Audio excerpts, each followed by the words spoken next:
karon samtang nagapalamang kutanon kung paano sila liwat nga mag-umpisa. Iniyan na yung sitwasyon diri sa may area sang Magsaysay Village sa distrito sang La Paz matapos magluntad ang isa ka dako nga sunog.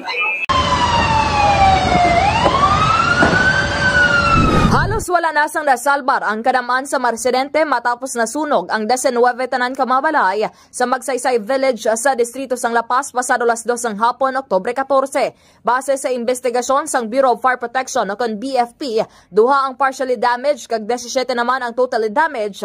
Kung sariin, 27 ka mga pamilya ang apektado, lakip na ang mga borders.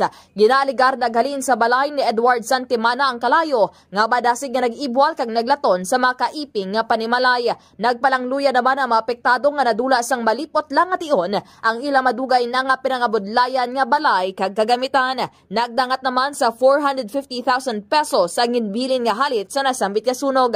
Wala naman sa napilasan o kung na-record nga casualty sa nasambit nga insidente. Nagpasalig naman ang mga opisyalis ng barangay nga maghahatag sang nagakaigo nga bulig sa mga apektado nga residente. Report nagikan sa syudad sang Iloilo. Ini si K5, Kim Montaño Caluyo para sa Kampiyon nga Balita, Serbisyo Publiko, kagalingawan sa Iloilo. K5 News FM.